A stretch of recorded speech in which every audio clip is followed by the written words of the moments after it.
Hey, welcome to another episode of Manifestors Podcast, where we focus on speaking about relevant topics in today's society and really just having those uncomfortable conversations. This your boy Tay. It's your boy Dev. And today we have yet another special guest. I don't know if you want to introduce yourself right now. Sure. My name is Chelsea. I go by TheTeacherChelsea. I am a wellness facilitator in the Metro Detroit area and a believer of Christ. All right, so actually it's funny because what I had kind of wrote as an intro literally aligns with what Chelsea just said. So Now I want to hear what you was going to say. no, for real, I got you. So please disregard my reading, but you know. So as you can see today, we have an honor of introducing a remarkable guest who embodies the both strength and spirituality. Chelsea's journey in the world of yoga has been nothing short of extraordinary. She has helped countless individuals by guiding them towards physical and mental well-being. Her unique teaching style combines the physical practice of yoga with a deep spiritual connection, fostering a transformative experience for her students. Chelsea's impact extends far beyond the yoga mat. As a God-fearing woman, she draws strength and inspiration from her faith, which radiates through her teachings and interactions with others. Her unwavering belief in the power of spirituality and its ability to heal and transform lives is truly inspiring. Throughout the podcast, we will have the privilege of diving into Chelsea's journey, exploring the intersection of yoga and her deep-rooted faith journey. Wow. So I feel like you would have got an A on that essay. That's crazy. You would have got an A on that assignment. Bro, I literally... Copy and paste that to me because No, I bro. might need to. Like, It's so many times where I see your story and I'm just like, I needed that. Like, especially what you've been posting as of lately, I'm like, I truly needed that. And I don't think you understand it. Like, me tagging you that one day when I was on the stairs, I'm like, I'm trying to think of it as a privilege. Like, this life thing we got is a privilege. Like, don't take it for granted, for real. Nah, I respect that for sure. I feel like I have those types of encounters with a lot of people I follow too. And I don't think people understand like when somebody actually is real enough to acknowledge that, that be so necessary. You know what I mean? Because we really be hesitant with, you know, what we post or just kind of overthinking it. I know I am. So like those little tidbits of like reassurance be like, I'm doing something right. Yeah, So, we needed it. I know this wasn't one of the questions that we shared with you, but how do you get past that overthinkingness of posting or just putting your content out there? How do you get past that? It's kind of like a healthy and non-healthy way. So I'll say the non-healthy way. I am very hard on myself. So when I make a commitment, I see it through. Like sometimes to a fault, but I always see it through. Got to see it through. Got to see it through. But the healthy aspect as of lately has been knowing that I'm serving. So it's not like it's bigger than me.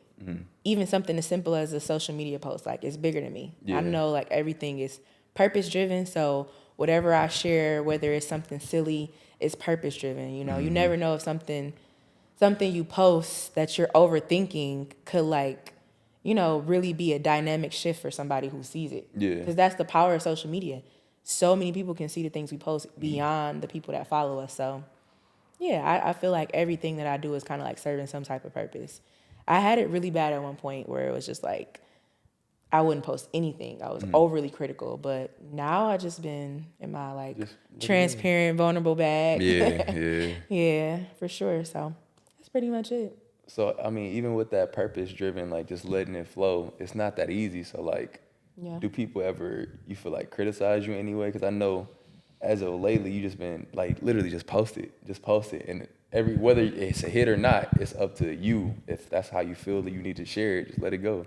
But have you got, like, criticized in any way? Or? Well, I mean, because everything does still feel like a hit, whether it's 2 views or something that gets a little traffic, like it does still feel like I accomplished something. I really kind of like watered down my dopamine hits to something as simple as you post it. You know what I mean?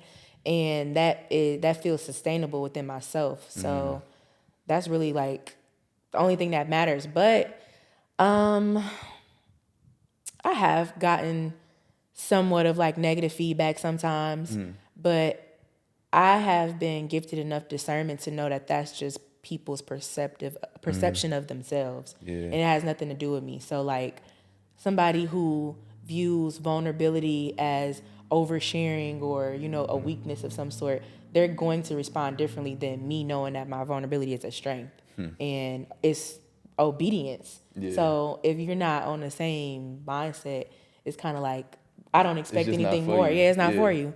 So it's I don't get a lot of it now because I've been drawn in my tribe. So I'm surrounded by people that want to hear what I have to say. Like we doing podcasts, you know what I Yeah. mean? Like I'm surrounded by people who value, what I have to say. So it's kind of like weeded itself out. It was shocking though. I know this is a long-winded response, but like it was shocking to see who those people were. Most of the time it was like relatives or what I thought to be as friends, and it's kind of like, wow. But it was necessary, because then you just pivot. Yeah, exactly. Let me step over this way. Yeah, for sure. Shoot. So I guess we can kind of draw it into the yoga bag because, I know every time I hear Chelsea or see Chelsea, I'm thinking of either a God-fearing woman, faith-based, or literally yoga. Like, that's like the vibe. Like, I know, let me go do some stretches or something. That feels really great, too. You know what I mean? Like, that's some really solid reasons for people to, like, know you or, like, associate. Those are great things to be associated with. So I'm really grateful for it. I had to say, like, that's real. I appreciate that. But, yeah. So, like, what led you into yoga? Like, what got you interested? Like, what was that spark? Okay, so, I love this question. Honestly, like a really dark place, very dark place. So I've always been very active. I've always done some type of sport. But in high school, I had like a lot of traumatic experiences with my family. And I was looking for an outlet that was going to do more than what my current routine was doing. So my mom actually introduced me to meditation when I was maybe 17. We would go to this temple, which was so outside of what we knew. You know what I mean? Having like a Christian background, I had never done or experienced anything like that. But we would go to this temple. It's not far from here, actually. It's in like the Wayne State area. And we would meditate. They would do like mantras and different spiritual practices or what have you. And it just helped me tap into a different level of calm within my nervous system that I hadn't experienced before. And so even after we stopped like attending, I would still just prioritize just sitting with myself. And then once I started sitting with myself and being comfortable with like the meditative part of just like locking into my own inner dialogue, I started incorporating the movement. And that's where you get yoga. It's yoking your spiritual and your physical and surrendering to whatever comes up in any of those areas. And so I tapped into that and I practiced and I changed so drastically in such a short amount of time that it was like, it would just be stupid to not share it. Yeah. Especially because I've always had a strong impact, like always. My church friends used to call me pastor or preacher when I was like a youngin'. Like I always had impact. People always like, if I said something, they held value in that. So once I started seeing myself change, and it's like, well, I know if I tell people that I'm doing this thing and it's making me change in this way, it's gonna be a no-brainer. Yeah, for sure. But it still took time to like surrender to the business part of like teaching yoga because I enjoy practicing it so much. And we live in a society where anything you enjoy, anything you're good at, you got to make money out of it. You got to do this as a profession. You got to go all in. And it's like, I didn't want to fall out of love with it. So I was very hesitant with teaching for a long time, but eventually I started kind of letting people persuade me to just surrender to that, and I've been in love with it ever since. So with yoga, right? Ever since you started teaching, what are like some common misconceptions that, new beginners have had about the whole idea of yoga? What are like some misconceptions that people have? Yeah, and I'm gonna include some of my misconceptions that I had too. Is that it was like witchcraft or like very frowned upon amongst like a Christian community.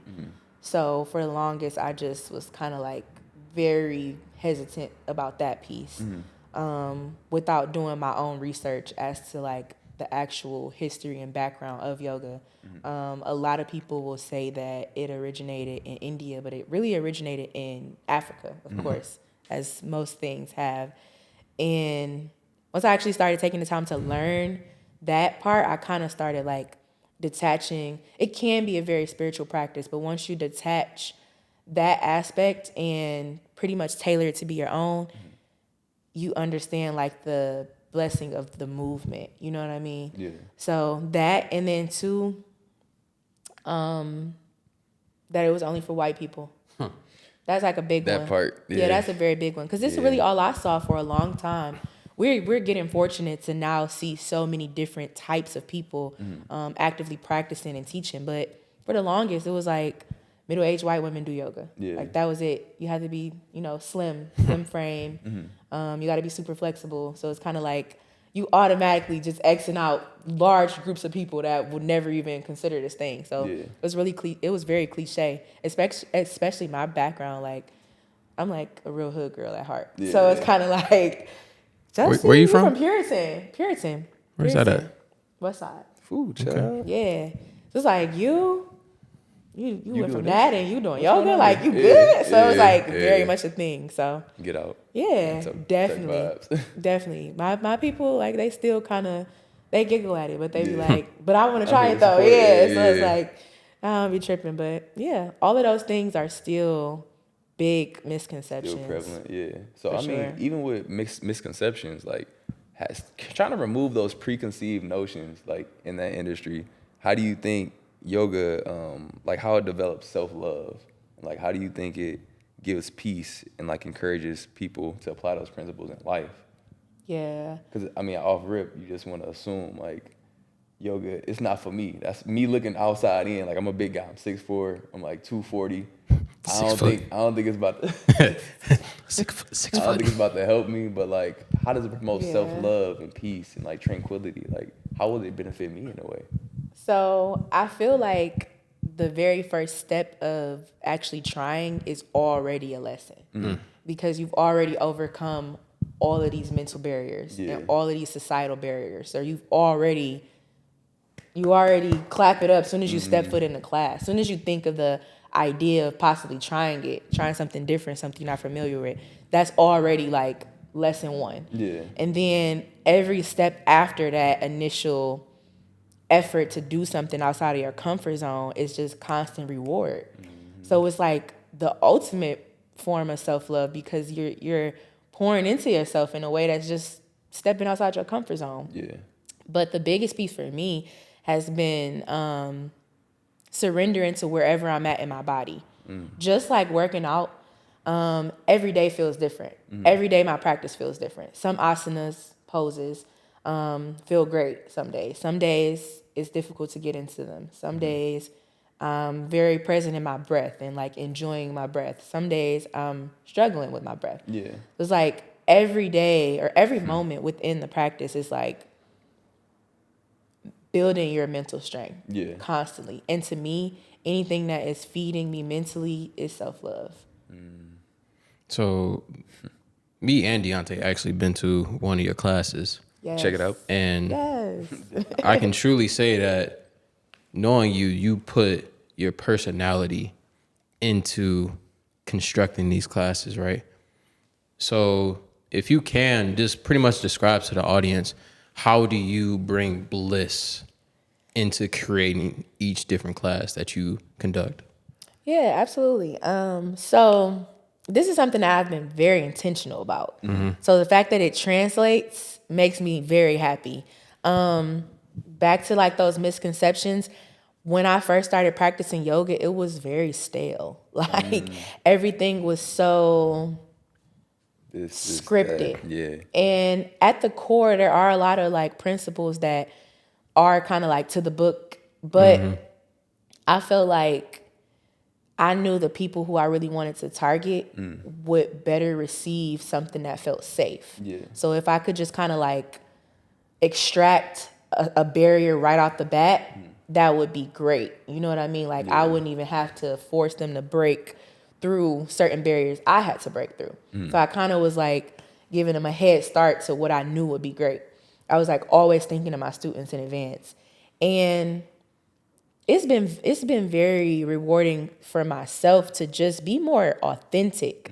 You know what I mean? Like it's so easy to just like morph into what you're around and what's popular, but it's like it's not hard to be authentic, but it is hard when you've been trained and programmed to be inauthentic. So it's like I feel like once I kind of just started surrendering to just like I'm gonna talk like this. I'm gonna listen to music that I like. I'm going to make sure that everybody around me feels safe, whether they are an experienced yogi or a beginner. Once I started doing that, I saw a big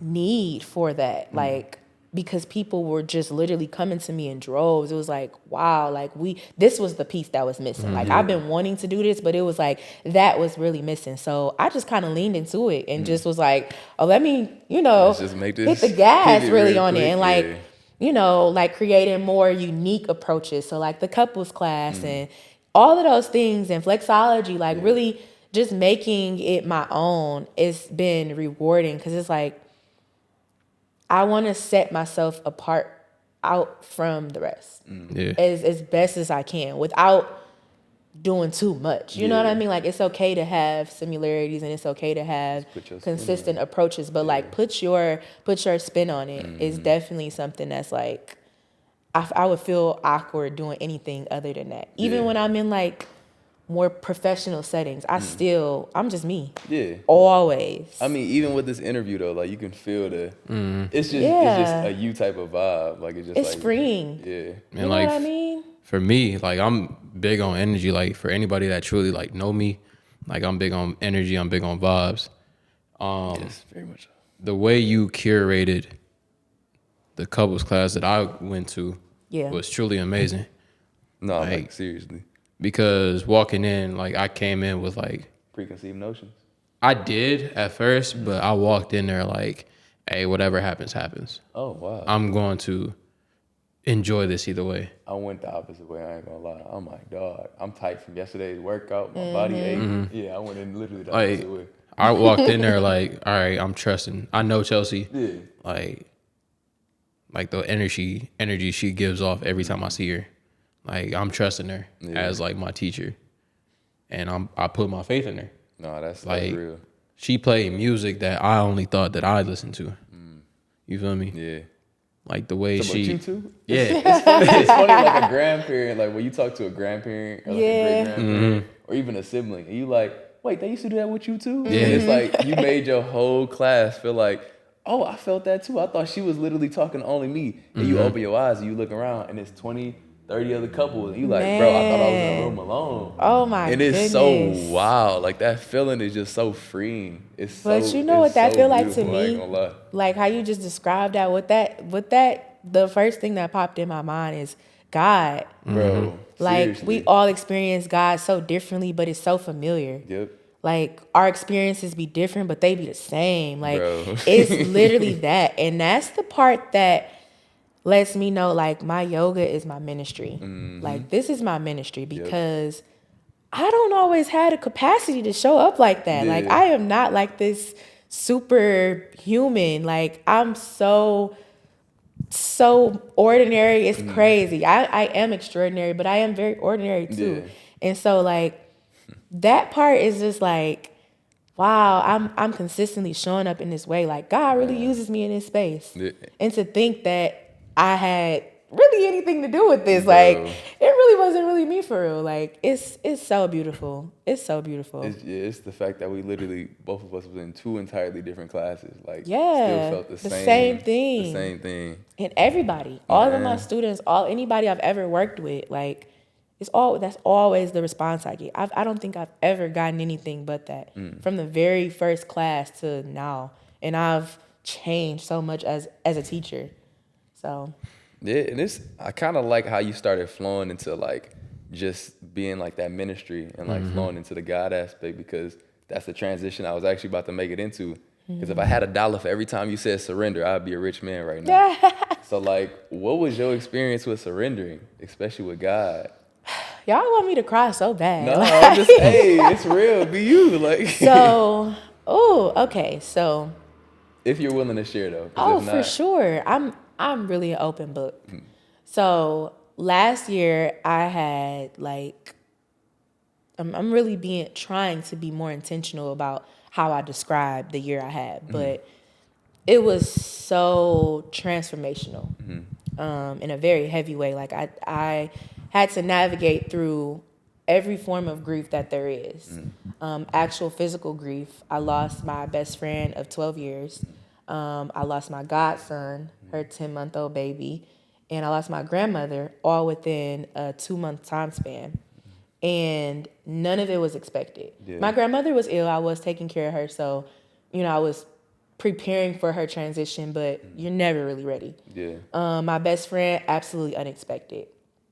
They died from carbon monoxide poisoning in her car while she was waiting to pick her mom up from the hospital. So it was like literally the most random accident that nobody ever could have expected. So very different types of grief. And then 2, grief of an old version of myself, because like we was talking about my baptism certificates. Yeah. I got baptized 1 month after my grandmother died. And I had no intentions on doing that at all. Like I was just going, thug it out and do my yoga, go to the gym, work it out the way that I saw people working through things. But God literally like Come here. snatched me up, Yeah. and it was so loud and clear and strong. Yep. And at that moment, like that was like my first experience with surrendering. And that's literally been the theme of my life since that moment. Like just surrender. I feel like if I had to think of a way to describe like a solution for anything we deal with in life, it would be to be. Like just be. Like that would be the ultimate answer. Yeah. And essentially what that means, if you tell somebody just be, that's surrendering. Surrendering to whatever circumstance you're in, surrendering to the fact that you don't have as much control as you think you do. You do, but you don't at the same time. Like, and really truly trusting that everything happens. I don't say everything happens when it's supposed to happen. I say everything happens how it is supposed to happen.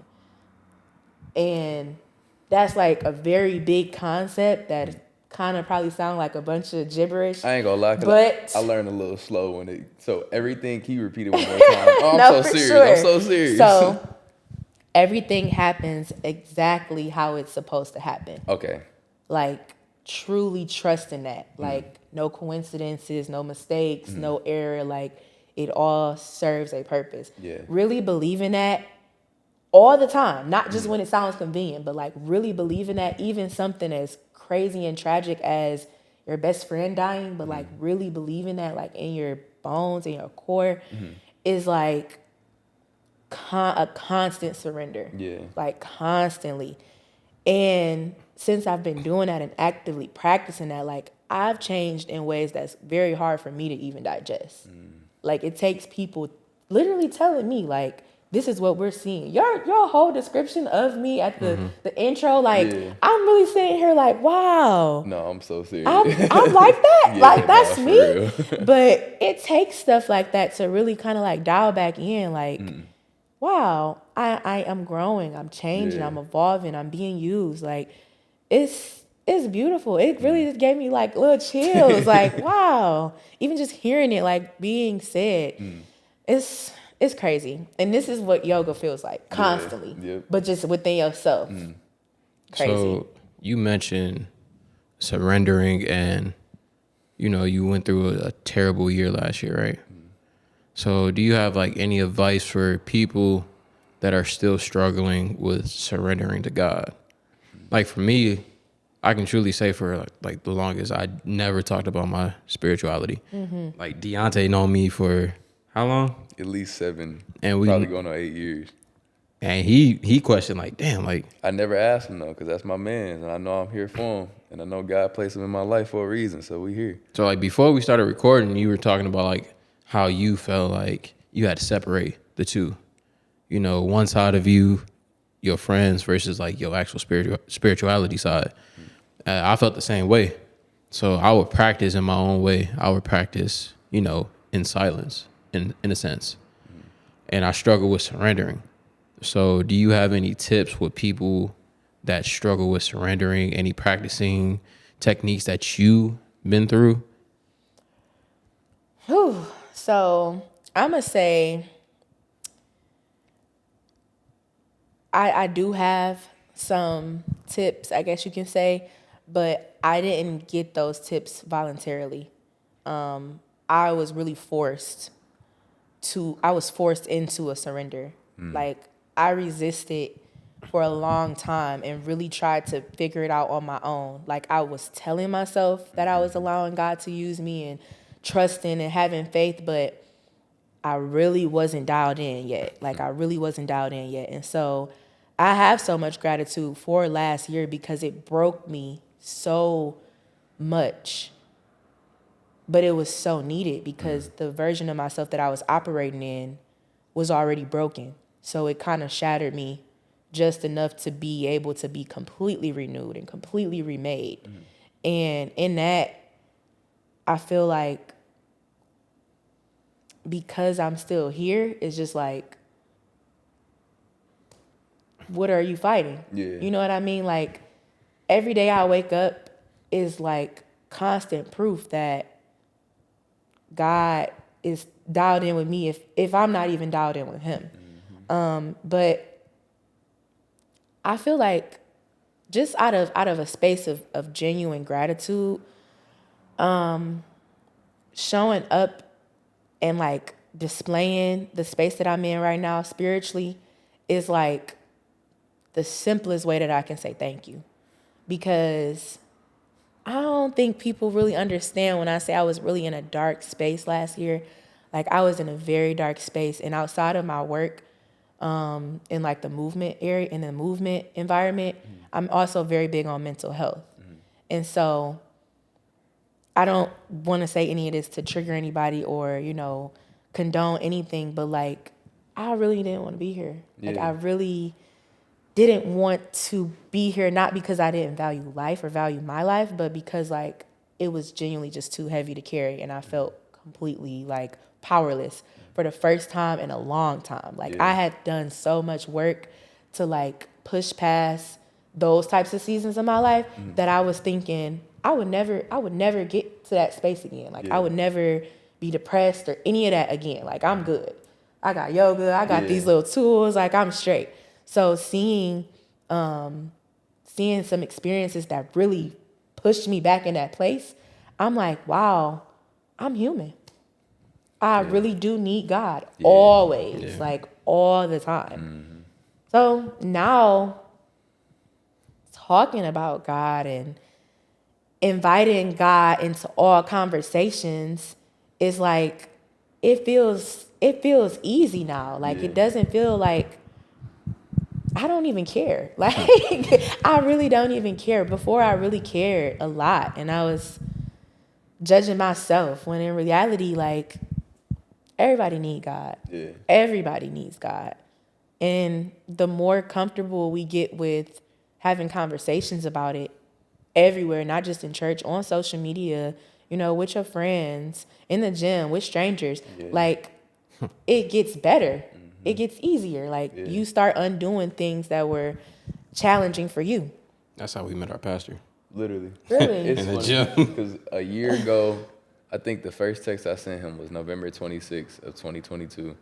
And we had a conversation. He walked up. He's like, that's how I blew my shoulder out. Long story short. And he just approached us on the like man-to-man type tip, something that was relatable.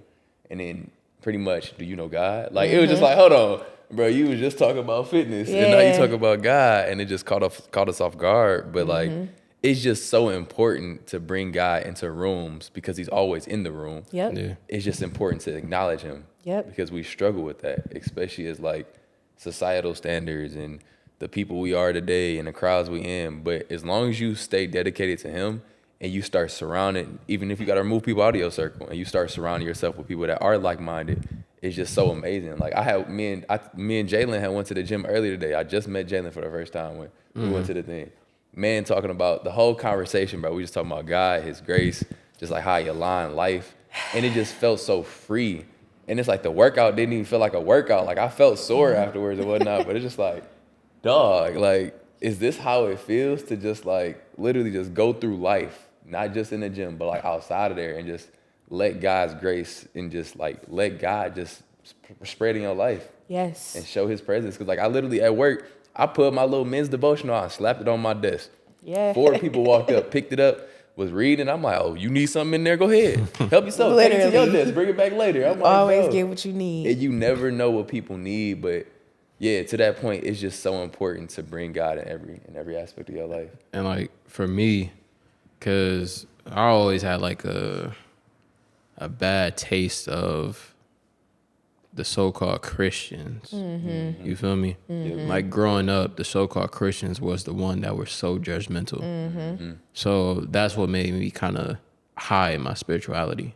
I didn't want to be that type of person. Yeah. So now I walk into a room like, okay, how can I multiply the energy that God has given me times 4, times 5? I'm over here getting chills.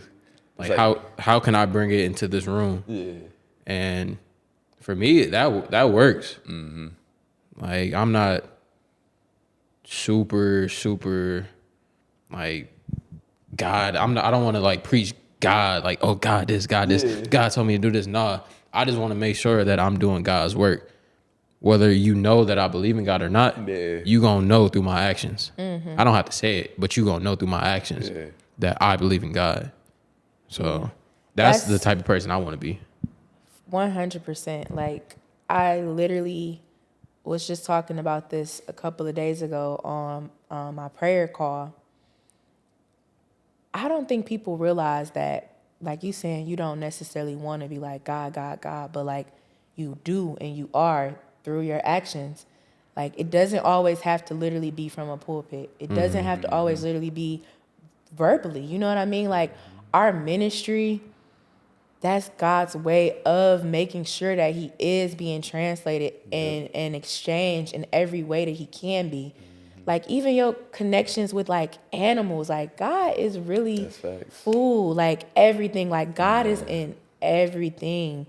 And so like you saying, except for snakes. You saying like, you know, he's always in the room. He is always in the room, but it's so pleasing when you can express how excited you are about him being in the room. Man. And how you acknowledge and you feel grateful that he's in the room because when it feels like he's not in the room, it's like you can feel it. You can feel it. Yeah. Like you can feel it. Even if you're not, I forget the name of the song, but it's the song that I love. And she says something about like, I don't always sound the holiest, or like, I don't know how to, sound like that does not even matter. Yeah. Like when he is present, you can feel that. And he uses any and everybody. So in those situations where like you in a room full of people that don't know God or are bad energy people, right? How do you move in like a room like that? I don't think about them. Like they think about me. Because I'm very drop the mic on that one. I was gonna say literally, whoa. I'm so grounded and secure in myself. Like this and I haven't always been like this. I was complete opposite not that long ago. But right now, I'm so sure of myself and I'm so sure of God's presence in my life and I'm so sure of my light. Like I don't think or consider anybody else. I very rarely, I be so, y'all see, like I be so dialed into myself, even at the gym. Like I have to be like, oh, hey, y'all, like I'm so tuned in because I'm so committed to serving him right now. Like none of that matters.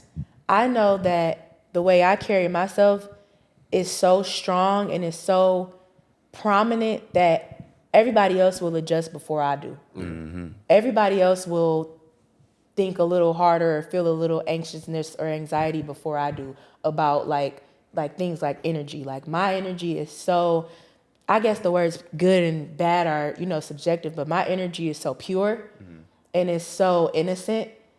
It's just like nothing else ever matters. Like that's my protection, knowing that my intentions are always pure, no matter what is around me. Like, I see it happening. I see people adjust how they stand or like change their tone a little bit from my presence. And it's like, okay, cool. You know what I mean? I'm guessing that's because you too acknowledge who I am. Yeah. You know what I mean? So yeah, like that's I really don't fold on that. Like at all. I don't even tell people about themselves. That's not my place to do. Yeah. I'm not God. Yep. You know what I mean? Like, God is in me, God uses me, but I'm not judging. I'm not J-Man. Yeah. He can do that. Hey, and shoot, we never pivoting away from God, but never. We about to take a dive into you, like you as a person. Yeah. So like, I know the other day you talked about friends and like really just trying to understand what's a friend to you. Like truly, like I know you're in a space of where no matter what, your aligned plan is whatever God has in your life. Like that's what you're focusing on. But what's a true friend to you, and what's those type of qualities that really stand out? Honestly, I feel like my relationship with God, I know we pivoted back to me, but it's going to always pivot back to God. Hey, facts. My relationship with God has really taught me what friendship is. So I feel like that's the most important friendship that we have, our relationship with Christ. So I have a newfound definition of friendship. Like this isn't always the understanding that I've had of it, but I would say like the core principles or values, I guess you can say, that are priorities for me and a friend are one, all things I possess and things that I exude effortlessly. Grace. I'm gonna have to say it's first. Yeah. Because without that, you will not be able to experience friendships in multiple seasons. I didn't even ask that part of the question because I definitely had, as you change seasons in here, and the fact that you just said that. You good. And it's alignment. Grace for sure. Like it's so necessary because the grace that God has for us is inexhaustible. Yeah. So you need that.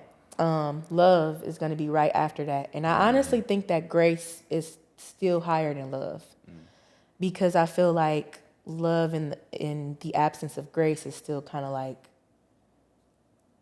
You can almost love, I wouldn't say anybody, but you can love it's like you really don't have like a healthy boundary or enough discernment. You know what I mean? I genuinely love everybody. Like everybody. Yeah. So grace, then love. Yep. I'm gonna say the desire to understand because you don't always understand, even if you really try to. Some shit you just don't get. But the desire to understand, I feel like is so necessary in friendship because that's gonna force you to step outside your ego. Yeah. That's gonna force you to step outside your emotions when you disagree.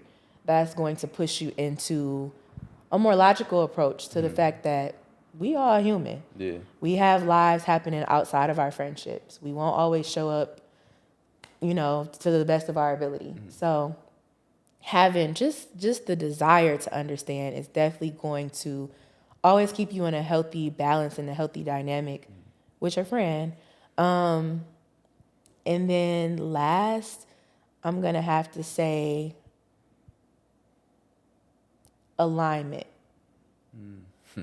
And alignment does not always mean I'm exactly like my friend. Yeah. Alignment just means one of the circuits is serving. Yeah. There's a connection somewhere. It may not be a full connection, but somewhere where we are connected is fueling. Yeah. I'm giving and you're taking and I'm giving. Somewhere and it's serving us. You know what I mean? That way you can kind of categorize and put people where they need to be and know who to go to for certain things. Because you're not going to have a friend that just hits the mark. Every one of your friends won't be that. You might have one or two, but you still have other friends that serve you for a lot of different things. So I feel like those are like my main qualities right now and things that I have in all of my friendships. Because I identified them and I was intentional to seek friendships that had that, or to comb through the friendships I already had and make sure that they had that. Yeah. And if they didn't, and if I didn't see a possibility of them obtaining those things, I severed them. That's it. I really did. It's that simple. Yeah. Like hearing that question, right? What she named 4 qualities, right? Mm-hmm. I feel like I'm interested in knowing like your 4 qualities Yeah. of me like too. what a friend is. Yeah. I feel like that's something that we should touch on too. So honestly, I think mine really starts out with it starts with the foundation of like, where is your life at right now, and like, are you growing to be a better version of you? Because if you're not growing to be a better version of you, you're never going to be at a place of where you're going to challenge me to be a better version of me. So I'm sorry to see it almost like a one-sided thing, but so many times in my life I've poured into other people's cups and I've never gotten challenged.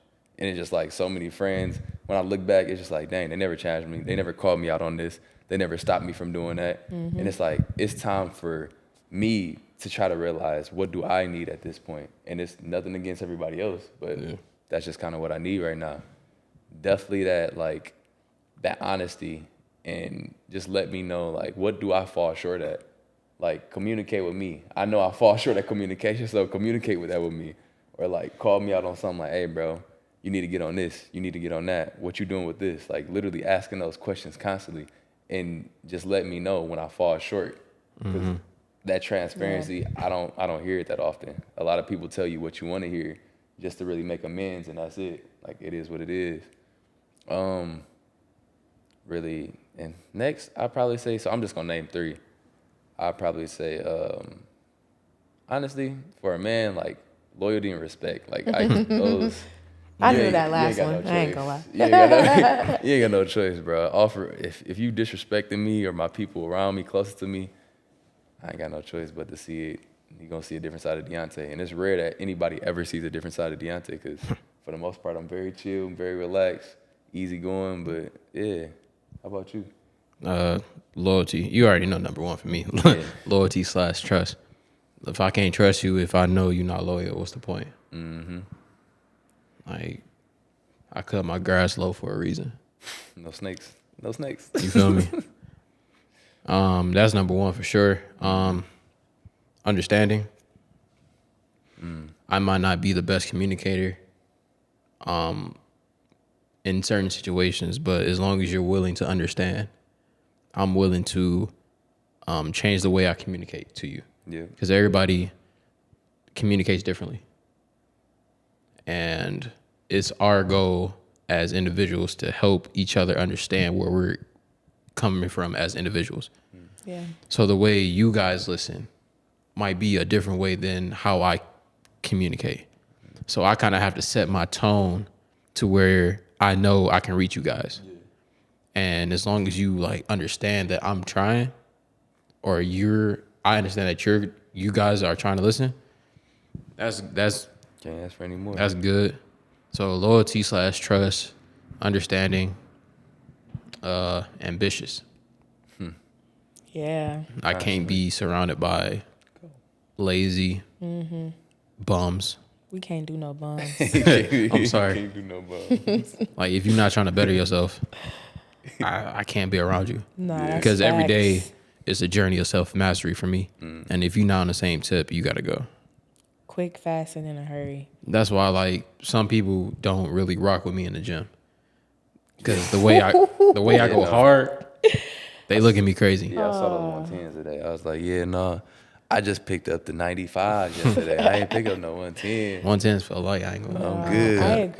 I agree. We can't do no bums. And two, it's like, I feel like if what I'm on is not enough to push To you in some motivate type, you a little bit. maybe I don't need to be around you either. Like, maybe we really need to just, you know what I mean? Like, Yeah, no. Because why are we here? why are we yeah. here? Yeah, Like this, you're gonna be frustrated with me, and I'm gonna be frustrated with you. For sure. And I don't have time to force nothing. Like, let's just not even. So, shoot. So I do want to, like, kind of transition back to you. Earlier, you said that you pretty much like to give, right? So would you classify yourself as a giver? Big time. So as a giver, have you ever been in a situation or situations where you felt like you overgave yourself to a person or a certain situation? I used to try to like pretend like, oh, I have an inexhaustible amount of da da da da. But when I really think about it, we do have a kind of capacity threshold for certain things. For sure. I do feel like I have an inexhaustible amount of love, but at the same time, you have to know when to change how you are loving somebody and when to adjust the access that people have to you. So the only thing that I feel like I have given too much of when it wasn't deserved is access. It's been so many times that I should have revoked access from people, and I didn't because I was still kind of healing like a people-pleasing tendency within myself. Yeah.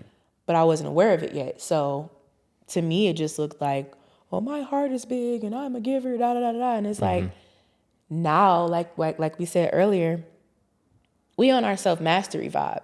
And in my self-mastery vibe, I'm understanding that I'm just trying to figure out what I was supposed to learn. What was I supposed to? And that probably sounds selfish, but it's like, that's what we're here for. Like, I'm not here to solve your mission. Like, only you and God are going to be able to figure that out. I'm here to figure out my mission. And in that, it's like, I'm always going to put it back on myself.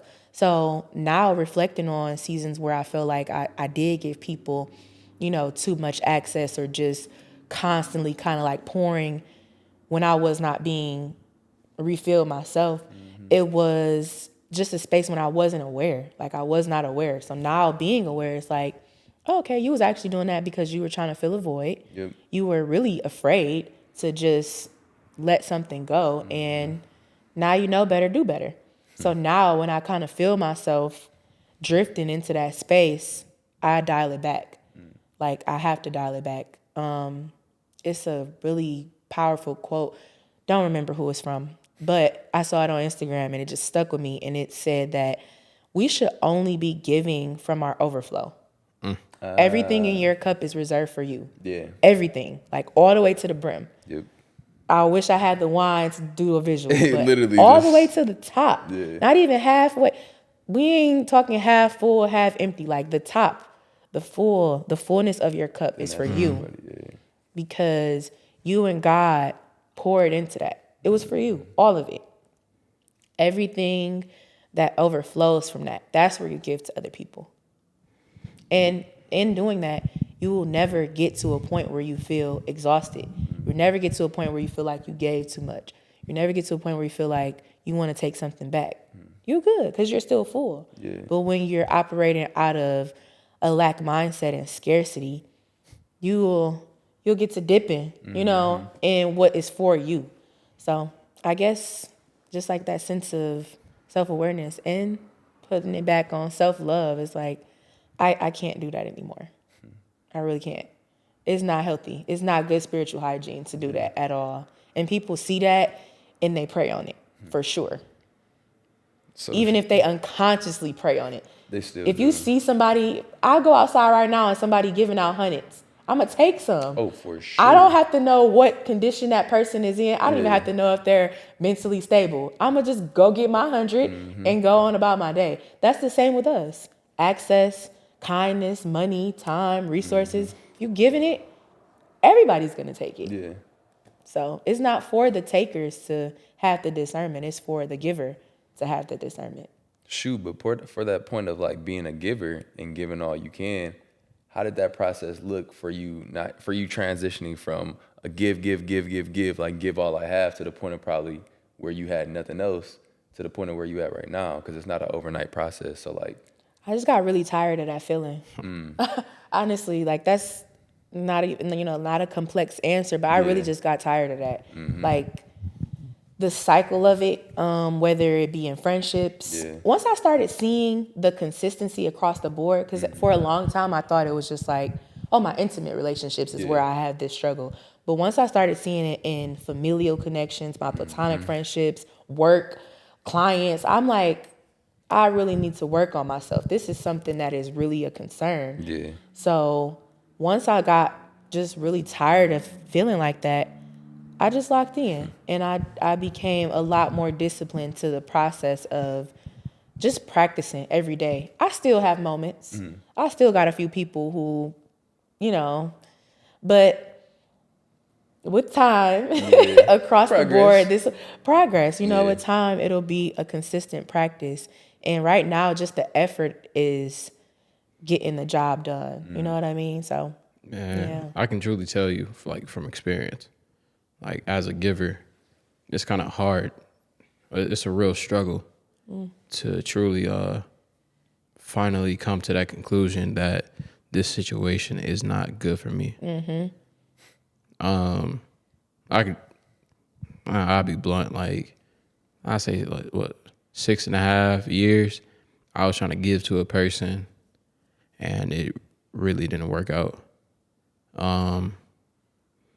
It was kind of hard to get to that final conclusion, like, this is not for me. Because, we always hear, like, don't give up, don't give up. Yeah. It's worth it. If you don't give up, things are hard. You just got to fight through it.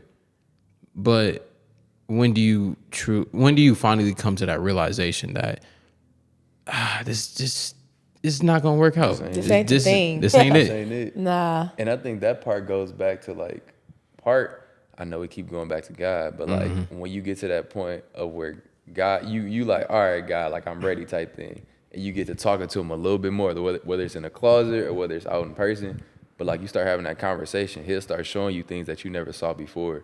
He'll start literally putting it right in front of you, like, this been in front of your face for so long, but you wasn't listening. But and that's the thing, like, right now I'm battling with, right? Like, the whole faith tip, right? Like, we're supposed to have so much faith. We're supposed to have that unblinded faith in a certain situation, right? If you apply that unblinded faith to a situation, right? How do you truly know that it's unhealthy for you? Oh, like, You in want a me to relationship. respond to this? Oh, yeah, Like, in a relationship you type gotta way. respond to this Because one. like, we So- supposed to have faith no matter where we go, no matter what the situation is. But do you think that there's a such thing as too much faith in a situation? No, because for one, that's the whole point of faith. Is the little piece where you don't know. If you didn't, Like, it would that's be the guaranteed. that That's that not wouldn't be faith. Yeah. So I feel like that piece is so necessary because that requires you to seek him. If you did know always exactly when and right away, what would we need God for? You know what I mean? Like, what would we really gain from that? I feel like that's control. And you got to release a lot of that control back to God and let God guide you. Yeah. Because like back when I said I really think everything happens how it's supposed to, you may feel like 6 years of your life was too much time, but maybe that's just the amount of time it took for you to get that particular lesson. You know what I mean? And that sounds crazy, But that's really but what it might be. that entire time was serving you in some type of way. But how do you know you have faith in the wrong situation? You don't. You don't. You So gotta- what you supposed to do? You literally just take it almost as a learning lesson. I got into a car accident in Cali, took it as a learning lesson. Like, certain things, like when you move out of disobedience, when you don't have them in your life and you want to move in the opposite direction, like, I got this. That's when you moving with faith. Yeah. And you moving with your own faith in a way. Like, you like, I got this. So it's almost like you moving in a direction where you're not leaning on God. And it's just like, you want to, a lot of times we turn around and we're like, dang, so why this happened to me? Or like, why'd you take this person? It's just like, back to your point of like, everything happens. Like, it's always a why behind it. Like, it's constantly a reason. Yeah. And surrendering too, back to surrender. Because when you surrender, you accept the fact that sometimes you will not understand.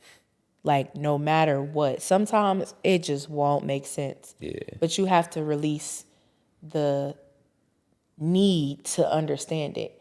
Because sometimes the aha moment don't come for a long, long, long time. Like, I can literally reflect on certain stuff from when I was like 8 years old. And it's like, oh, I get that now. Because we don't know what God is ordaining and why. But we have to our only job is to just trust that he know what he doing.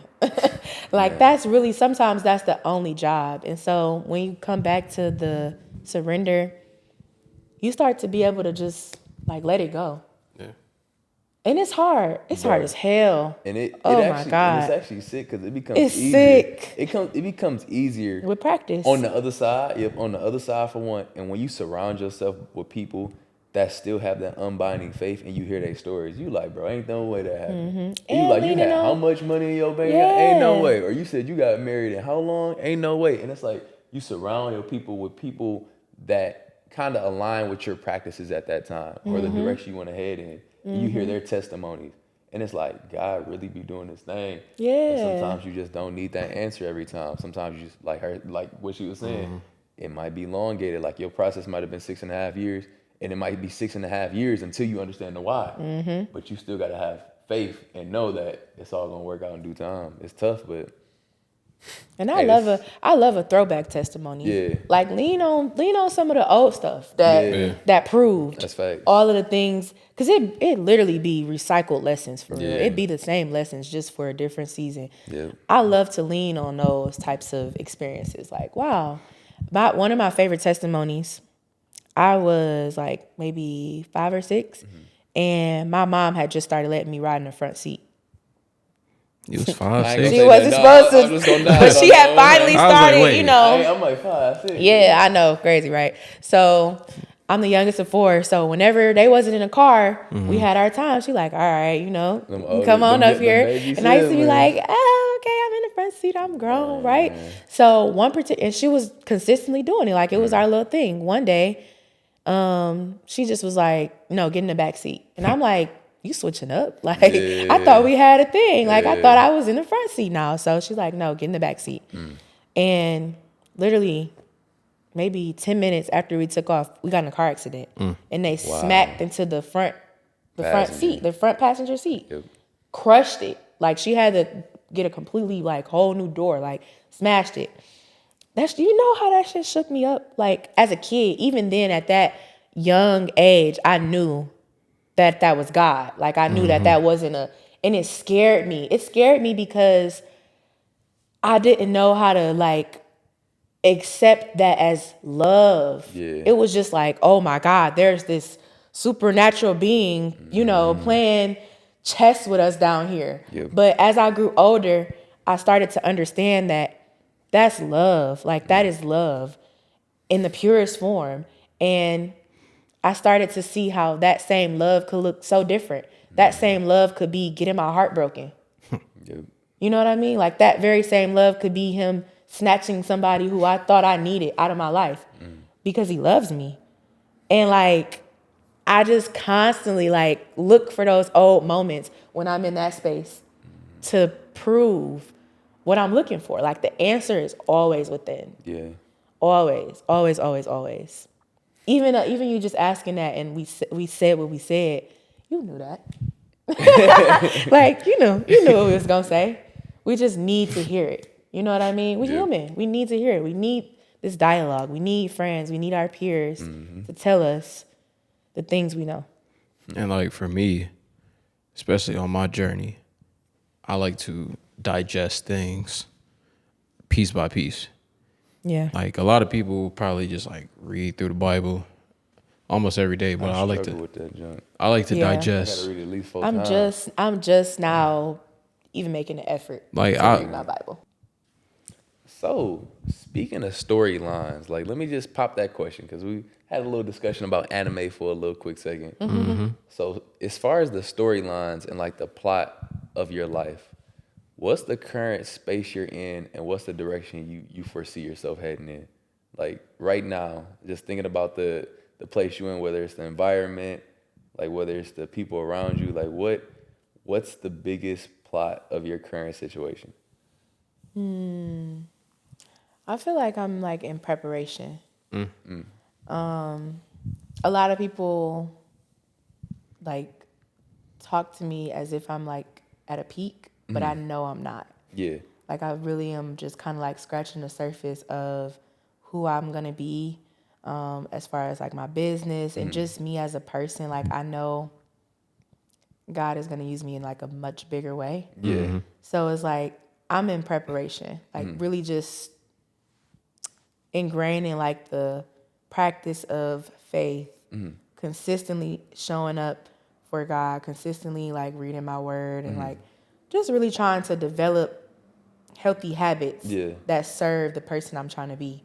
And then especially too with like love. I'm single, but I know like in order to get We know you heard that. in order to get where I feel like God is going to use me at my highest, I feel like that version of me is going to be attached to a man. And let me explain that a little further because that sounds crazy. But No, not really. Yeah, not yeah, really. it's like, it's just certain things about a woman that really do not get completely developed until you are with a God-fearing man. Not just a man, but a man of faith. And I feel like the things I'm going through now within myself, I can tell, like, that's next. Yeah. Like, I know we love to say that because Yep. we want that to But be next, nah. but some people really, you not close to that season Yeah. yet. Like, when I say I know that, like, that's like, Yeah, I'm that's gonna it. look at That's this the- video that's the when it next step. happens and be Yeah. like, told y'all. That's the next like, I'm step. prophesying. Like, I Yeah. know that's the next step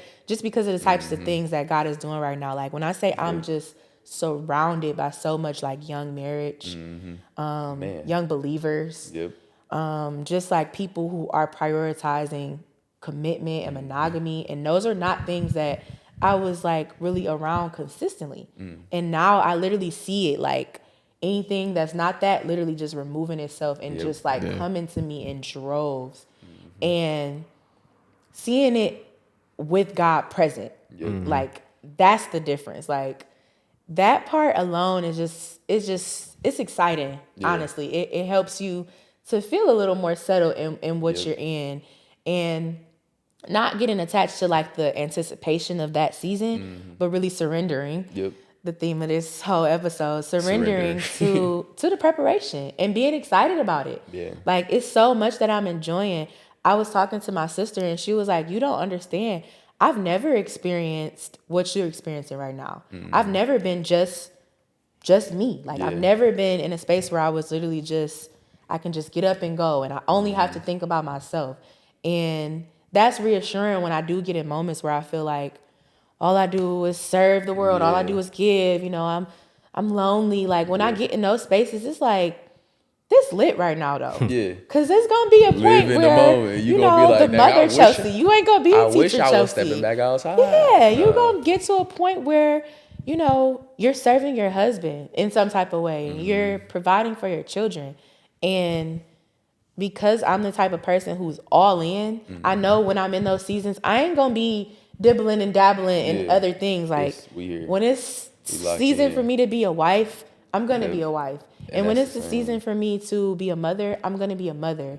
And I'm going to be able to give all of myself because I'm giving all of myself to this season. And I'm not prematurely putting myself in another season or taking myself to a season I've already, you know, that's already expired. So preparation. It's funny that you said it like that because like when you're in that season and it's like, it's time.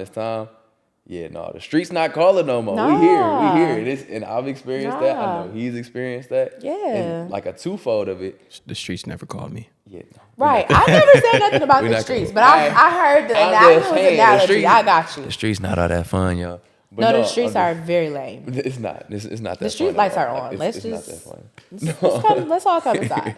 But back to that part. it's a twofold with that though. Cause like even when bro, like I kid you not, when we was all holding hands and we was just praying the other day, and like you was over here, like after the fact, me and Ariana was like, bro, like Chelsea is gonna find her not even find her, a man is gonna find him a great woman. Like a man finds a great woman. I really bro. even try to make me cry all this time. Because literally after that day, I said a little prayer, like it was just random, and I was just driving on the freeway. I'm like, bro, I'm like, God's gonna bless Chelsea with a, like, it's just a thought, because like your spirit just like sticks out, not in a like a sore thumb, but it literally like just sticks out so much that it's just like, dang, I just want to be a friend of this person, or I just want to be like close to this person, and not to grasp onto you to be like a leech, but it's literally like, I just need to be a part of this, because whatever she got going on, I need some of that God in me too. And it's that, and it's just like the way you're devoted to your purpose and your passion and like what you have in front of you right now is just truly amazing. And I don't think I feel like you probably lowball yourself or something. And I know you're not at your peak right now by far, but it's just the fact that like the stuff you're doing and just the way you speak about it and the way everything just flows and goes, God's got something great in store for you, and it's only up from here, even beyond here. Like, no, literally, it's just like, dog. For like, real. I don't even know. None of us understand. We can't even think of it right now. We can't conceptualize it, but like it's on its way. Hearing you talk, it reminds me of one of the a book that I read. It's titled "A Goddess Black Woman." Oh, it's by Akil. After reading that book, I truly understand how important the essence of a real black woman is. The goddess black woman. And ever since like I met you, when I met Destiny, like I truly now am able to see what that book entails in real life. Like the way you were just talking about like motherhood, the way you plan on supporting your future husband, right? Like that's what's described in that book. I feel like that's a book everybody should read, not just women, but also men as well, especially if you're a black man. Because in today's society, I feel like black men and black women are disaligned. Yeah, for sure. Most definitely. We are against one another when we should be supporting each other. So I feel like reading that book would truly help us understand the importance of a black woman. And like I said, again, like hearing you talk, I feel like you just remind me of that book of what a goddess black woman is. And I feel like that's you. Yeah, no. So I just want to give you your flowers on that. It's nothing but flowers being given, because there is, I ain't even, we can go all day about talking about like how amazing it is, and like from the class to just the person you are, to your spirit, to like even when you can tell you just tired, you still going. And actually, I'm gonna pivot into that. How do you fill your cup up? Cause like cause you give. You got classes, you got stuff going on. You constantly on the move. You open your doors to people. You like, come on, come as you are. Don't take your shoes off. Oh, don't do that. Don't touch that. Like, how do you fill your cup up? Because I hope and pray that you got something straight up like, this is my day. This is what I do. That was a great ass question, bro. I'm just wondering, bro, because she always great ass question. Everything we've been talking about, she doing for others.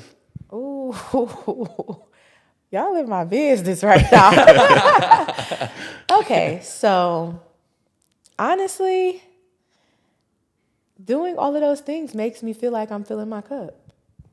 I know that that's kind of like, it gets dangerous. That's the easy. It's a fine line. It is.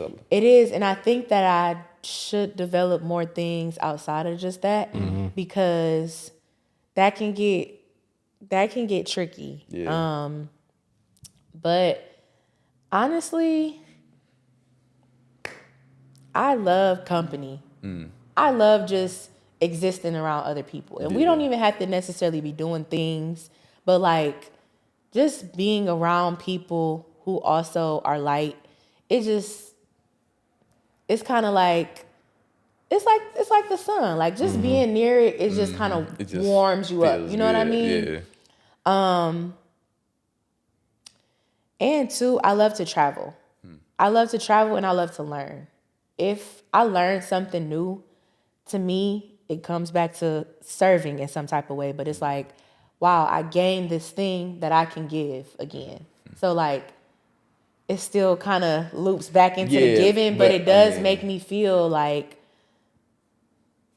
full. Like it does make me feel like, restored. And Christ, honestly, that's the top one as of lately. And I wish I would have known that so much sooner. But that, oh my God, like in so many different ways, whether it's music or Bible study, Bible study, conversation, or prayer, anything. like Yep. all of those things. I never thought I would be the person that really felt so connected to those things. Having to be forced to do it when I was younger, it was like, girl, turn that off. Like, don't nobody, you know what I mean? But I'm really I really turned into that person. But like, it does feel really good because friendship, like my friendships fuel me. Like my friendships fuel me far beyond anything else that I have. Like that is what fills my cup. My friendships fill my cup for sure. For sure. So he asked a question about your current position in life right now, right? Mm-hmm. So it's only right that I asked like the final question. Dev love this. He always asks me this. So, you know, you had a brief intermission. We was talking about anime. We were talking about storylines, right? Mm-hmm. So, you know, 2024 coming up, I feel like we can truly say that's a new chapter in our lives. So for 2024, this is a question for everybody. What's the title of this current chapter that you're going into right now? If you can name it, what would you name it? So You want Deontay to go first? I want Deontay to go first too. oh no, I ain't gonna lie. She said, she ready. I'm going to say Arrival. Ooh. Ooh. I like that. Because like I said before, I presently feel like I'm in preparation. And I jokingly at the start of the year talked about how I didn't want to be on God's Strongest Warrior list again. But the mature version of me realizes that that's a privilege. Yep. Because there's a lot of weak ass people in the world. That's facts. Weak-minded, physically weak, spiritually weak. Yep. And what I went through, well, not what I went through, but what God brought me through in these last few seasons, and what I have actually done the work to do this year, I'm so strong. Like I'm really strong. It's hell.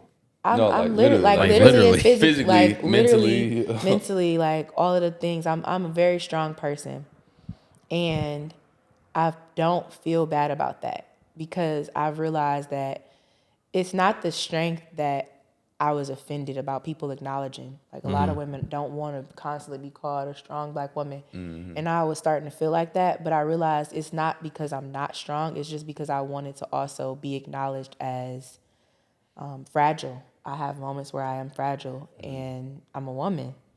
Like literally, I'm very vulnerable at my no matter how strong I am, at my core I am in moments very vulnerable.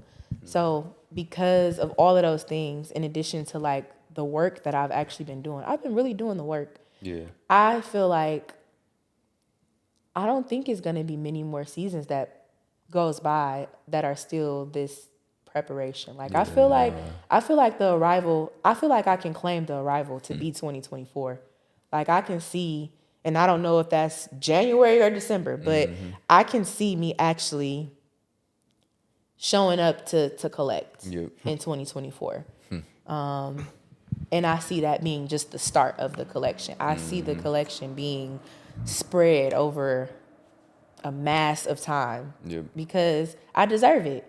And I finally actually realized, like, I deserve it. It is a little still uncomfortable just getting my flowers and stuff like that in a world that wants to just humble you and just make you just, you know, cower down and not acknowledge, like, your power, your strength. Yeah. But I'm over that. Like, I'm over all of that because I'm not like just this egotistical maniac. Like I've moved through life very relatable and just down to earth as is. So yeah, I feel like I deserve for my season to be titled Arrival. Like it's time. We up. We standing on it. Like No, that's facts. give me my things. Don't need you to write that down somewhere though. Oh, for sure. I'm gonna write it down as soon as y'all leave. Legit need that boy down. It has to. It has to be. Need that Because I boy love down. a full circle moment. I can't wait to look back and be like, I called that. This was it. Yep. You want to go next or? Yeah. Yeah, I can. Mine is, I was trying to think of like something crazy, something off the wall. Execution. Yeah. It's been so much like, I can't do this, I'm not gonna do that. I'm not fully prepared. Up until I'd say literally on, what was that, November 5th, I had got baptized. Was supposed to get baptized 4 weeks before that. I got baptized on May 5th. Oh, Something for real? about that It's something about 5. the 5, bro. It's something about the 5. But yeah, literally on November 5th, I got baptized. And it was almost like a wake-up call of like, you cannot be perfect. You know, all this preparation that you're trying to do, you'll never be prepared for me. And that's the same with life. We not gonna be prepared. Never. As much as you like, I gotta align this, my money not right, this not right. Execute. Just do it. Just pull the trigger and give your all every moment you can. Yep. And that's all I know. And that's what this next season is about. So, Because the readiness comes in the moment. yeah. And that's what I'm learning slowly. Yeah. Slowly. Definitely slowly, but it's time. We think we know what we will do when the moment presents itself, but you don't really know until the moment presents itself. And it's definitely truly a wake up call, because it's like the more I constantly say I'm going to do something and just not talking anymore and just doing it, and you feel so fulfilled that it keeps you going to the point of where, dang, I want to do this and I want to do that. And it's not about talking about it, just doing it. And you start building these small wins to the point of where you get in the headspace and you just feel so fulfilled. And you get your cup filled back up from God's grace and Bible study. And that's the space I'm in. That's where my cup is getting filled up right now. And I'm grateful for it, but I'm acknowledging it and aware of it.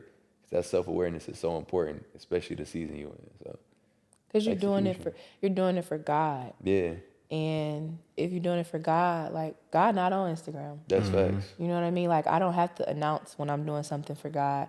When we get in that space of like having to share everything and announce it and, you know, give the warm-ups and all of that, it's because we still are seeking some type of validation from our peers.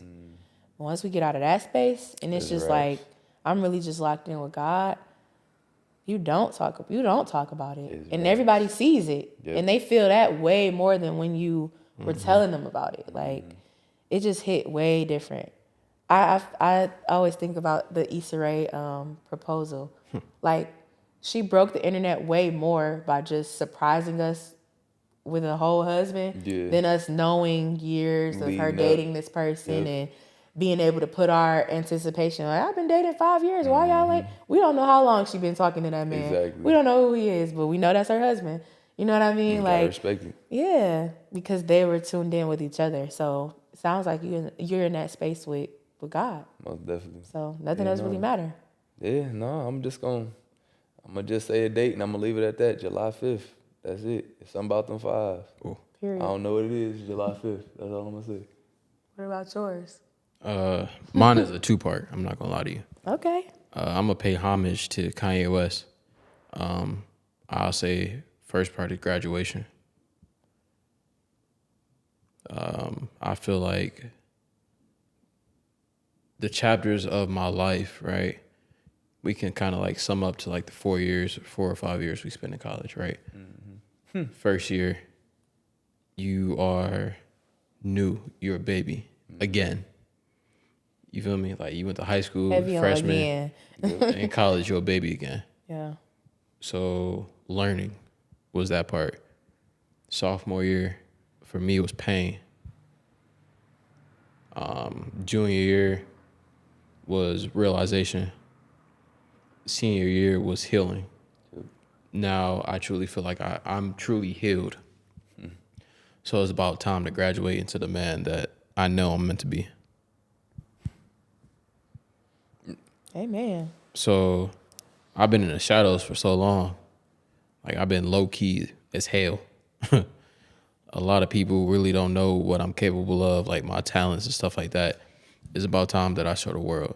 That's facts. Because I feel like I'm doing a disservice to God by holding all my talents in. Man, that's your ministry. Stop holding it back. I agree. Even y'all platform.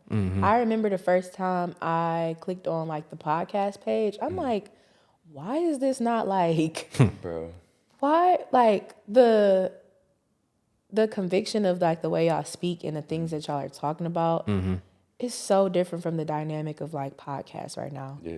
And it's so needed. And I was just thinking to myself, like, and it's so easily digestible.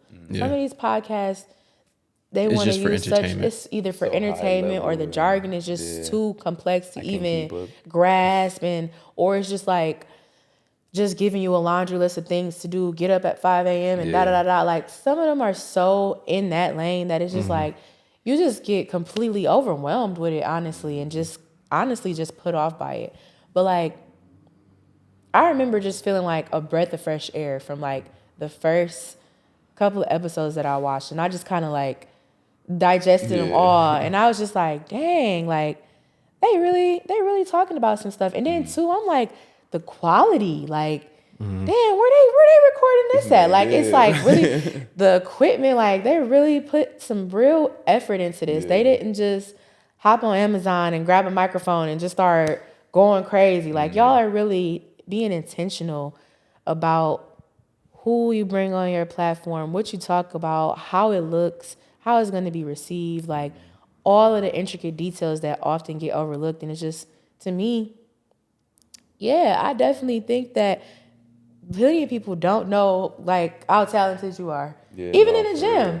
Like, he talk about I'm strong, like he was Bro, on the 110s today. something Like, crazy. huh? Yeah, like, Yeah, no. and I feel like that's part of that is kind of like a reflection of us sleeping on ourselves too. Like, pop your It's that shit. fear. That's all it Yeah, is. for It's that- sure. it's that For fear. sure. The Right. graduation, make sure you take your time walking across the stage. Like, Yeah, facts. put all the lights on. You know what I Literally. mean? Like, Man, really own your facts. moment too. Don't just accomplish it, but like own it and celebrate the graduation too. Yep. And that was like only the first part, because I feel like I stepped into the next chapter now. I feel like part 2 will be titled Evolution. A new wave, starting something new. I truly want to bring something new to this crazy world. Yeah. I want to bring something that truly can change our culture. Like, I want manifestors to be a household brand. Like, I want everybody to truly, when they think of manifestors, I want them to be like, oh, damn, I'm a manifestor too. I can truly relate to what they're saying, what they're doing, and I want to join them. Like, to even like what I got planned, like I want, apparel. I do want to start like a men's and women's group, and then an overall group, like have like monthly meetups and stuff like that. Just creating that community Yeah. that we truly need. Not just like full of black people, but like full of every race. People. Everybody. Yeah, Just people. Those community spaces is where most of the impact takes place.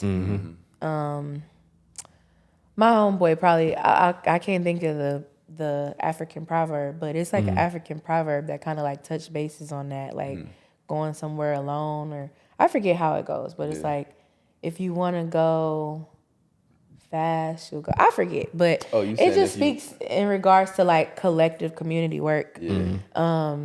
Because we have our power in numbers, really. I truly believe that, which is why we talked about the importance of having spaces that have both men and women, and not always being so divisive. That's so necessary too right now, because I feel like that's the only way you really do get to understand. You know what I mean? Like, respecting and observing all aspects, all viewpoints, all life experiences, because we all have a different opinion. Yep, and different viewpoints and experiences too. Yeah, and different viewpoints, different perspectives, all of that, because it's supposed to be different. Yeah. It's supposed to be different in order for us to learn, in order for us to evolve. All of those things have to be, they have to be different, but they have to be shared. Because it does kind of feel a little disobedient when you're keeping it to yourself. Yeah. Because you've already gotten what you needed from it. Yep. So it's like, Somebody give else somebody might else need that opportunity. Yep. Yeah, it's not about you. It's so much bigger than you. And it's so often like when people are older, I'm not saying that wisdom comes with age, but at the same time, like a lot of people experience the and they'll be like, all right, let me share this knowledge. And it's important for you as an individual to be willing to hear that, because they might have gone through that exact same situation. They might have gone through that 6.5-year relationship. They might have gone through that heartbreak. They might have lost their best friend. Like, they might have experienced that. So it's important to be willing to listen and not just shrug off everybody all the time. Yep. A lot of times we just want to be dead set. I'm in here to get this, and I'm going. Like, be willing to be at peace, sit still, and listen sometimes. And a lot of times we don't know how to do that. Yep. Sometimes you got to sit still. I literally tell my students that all the time. Like, when I separated myself from a previous business partner that I had and leaned more into just sole proprietorship, I rebranded myself. And the teacher Chelsea just came to me, like, literally just dropped in my lap. And at first I was like, that's vague. You know what I mean? Like, Catchy. are they gonna know what am I teaching? Yeah. But I'm teaching a lot of things. Yeah. I'm teaching a lot of people. My classroom is everywhere. But the biggest piece is that I am also the student Chelsea, way more than I'm the teacher Chelsea. And the best students know that classrooms are everywhere. Yeah. Everything is the classroom. And the teacher is everybody and everything. And I truly believe that. Like, I truly, truly believe that. I feel like detaching from my ego was like the best thing I could have ever done for myself. Like, ever. Like, it has been the root of so many other changes, just the ego part of it. Yeah. It's funny because it's like a saying, the strongest man in the room acknowledges his weaknesses, but the weakest man in the room only acknowledges his strengths. And it's just like, it's so important to focus in on like where you fall short at. And not only that, just be willing. Yeah. Because that's going to drop the desire to grow in you. Like, it's I'm okay with, and I have to be mindful of my words, because like I'm a master manifester for sure. I really loved I feel like the name of y'all podcast because of that. Like, you know, manifest is a catchy word, not everybody's saying it, but like when you really understand the real power of what manifestation is, It's a lifestyle. it's really a lifestyle. And when you really tap into the ability to like bring things to fruition, you start really trying to be mindful of every single thing that you do, everything you listen to, everything you take in. And so I say all that to say, it's not many experiences that I would just kind of shy away from. Because I feel like I know the type of person I am. I'm going to grow from anything, no matter what. Like, no matter what, I am going to always grow. I'm going to always find the lesson and choose growth. Because growth is a choice. You can always choose to ignore the lesson and just go back to your old mindset.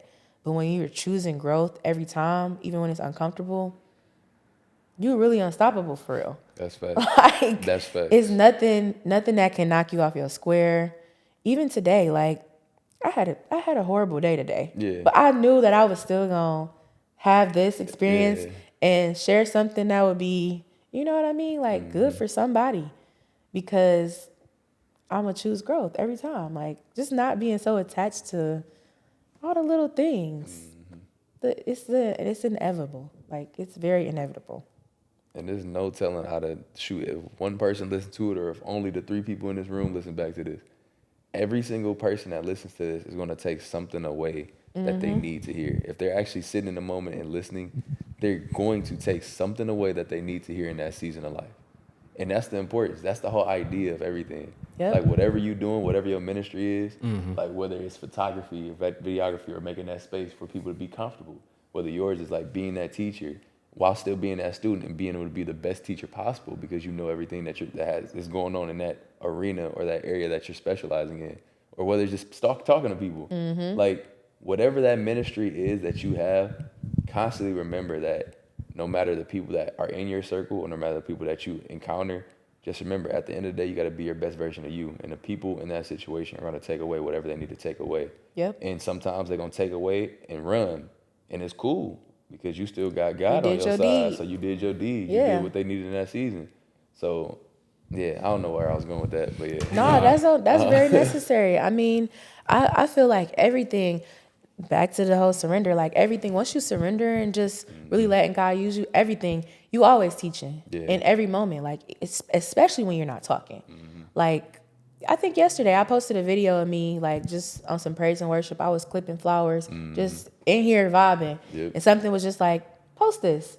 Why know, not? I had a young lady reach out to me this morning and was like, I've really been in a very difficult space with like sharing Christianity, but seeing your video this morning just gave me the confirmation I need to like start my new ministry and I'm like, Wow. and we be thinking that never know. you never know, but that wasn't for me to know. Exactly. We get lucky. That's the thing. Sometimes we get lucky and people will share, how But your it's not. testimony impacted them, It's but okay. sometimes you'll never know. And it's important sometimes not to know because we don't get caught in that. You get it. People get addicted It's to like, that. ooh, I need to hear something. Nobody said nothing. Let me delete my this real quick. Goodness. People get so addicted to that, and they start chasing trauma to be able to share their story, to get people to tune in, to say, I needed this. Don't that sound sick? Like, people really get attached to those things.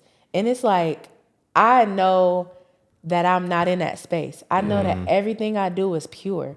If I was, I cringe at people like getting on Instagram and crying.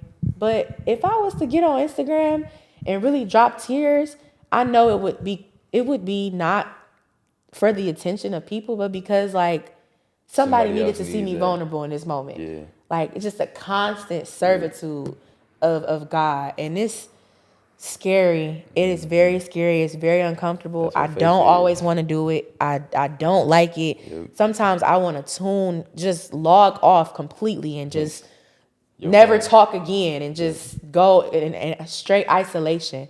But I know that God is so pleased with my obedience in just this area. Like, just that alone is just like, man, flowers, literally. Literally. Flowers. Yeah, I kind of, like, I made up this saying, right? I'm going to end on this. You talked about seasons, right? I understand that people are here for a reason or a season. So when I, like, interact with people, right, I understand that notion. So I'm going to tell them, like, I might be in your life for a reason or a season. But best believe this season or a reason about to be the best season or reason you ever had. No facts. Experience is gonna be great. Like, you will never You'll forget ever me. hear. Maybe it's toxic. I don't know. You can classify it as just toxic. sure But yourself. I was about to say, it does have a little, coming from Dev, it does have a little hint. Wow. Of Toxic is so oversaturated right now. But it is Everything what it ain't is. toxic. Sometimes you It is just, what it is. hey, hey, I might You be in know your what life you for a know. reason or a season, but this is about to be one of the best damn seasons you ever have. And that's honesty, honestly. And I mean, at the end of the day, bro, I'm just grateful for every single person right here in this space for Facts. just being honest. And it's still just- growing. Yeah, no, seriously. Everything is still growing. We're not in a space of where we're going to be tomorrow. And we definitely not going to be in a same space come a year from here. And it's just being able to look at these type of moments, these conversations, and be like, dang, like, I spoke about that. I manifested that. I prophesized that. And it's just like knowing that whatever you got going on day in and day out, that you're always keeping God in that circle. Yep. And yeah, no, brother got... Dev gonna look back at this video. He'll be like, did y'all just wipe a tear? Because I heard Dev talk about God, bro. And it's been so long. And I'm just like, bro, it's just been so long. I always wanted to hear that. And it's just like, man. And yeah, nah. But Wait, you wiped a tear? yeah, you gonna see on the video, bro. I'm back here like, it is what? what it I is. love that. Nah, bro. I but love that so much. I'm just grateful for y'all, for real. And that's it. I mean, that's the Manifestors episode. That's that podcast. We just really speaking from the heart, speaking about uncomfortable conversations, and just having those honest opinions about how we feel. So, it's your boy Tay. It's your boy Dev. And the teacher Chelsea. We appreciate y'all for tapping in. Peace.